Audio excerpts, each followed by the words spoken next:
You ever hear of an HOA taking things way too far? Most people think of fines for tall grass or leaving the trash can out too long. But in my case, the HOA tried to foreclose on my house. Over a garden hose. Yes, a simple green hose coiled up on the side of my home.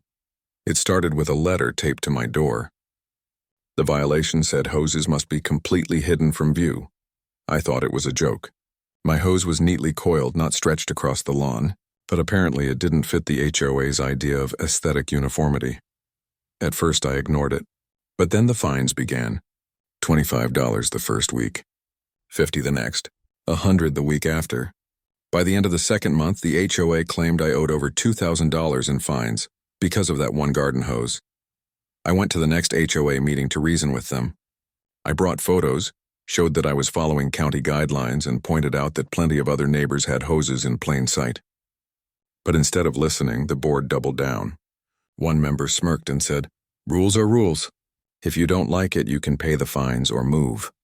That's when I knew this wasn't about neighborhood aesthetics. It was about power, and the board was determined to make an example out of me. A few weeks later, I received the letter that pushed things too far. Notice of foreclosure proceedings. They were actually trying to take my home over a coiled-up hose. Here's what they didn't know. I'm not just any homeowner. I'm a sitting federal judge, and if there's one thing I know inside and out, it's the law. So I played it cool.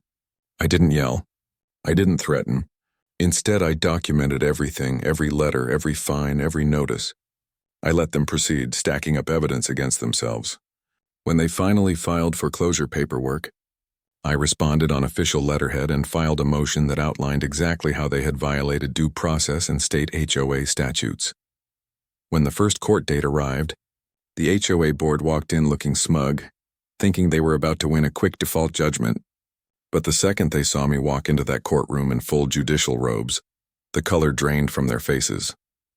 I wasn't presiding, of course. The case went to a colleague, but my documentation laid out their abuse of power step by step. The judge tore into them. The foreclosure was thrown out immediately.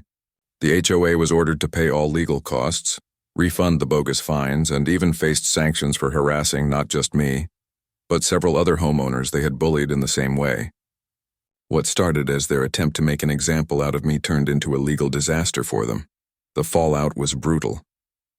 Local papers picked up the story. Neighbors who had been silent finally spoke up. At the very next election, the entire board was voted out. The new leadership rewrote the bylaws to prevent abuse of power and refunded fines to families who had been unfairly targeted.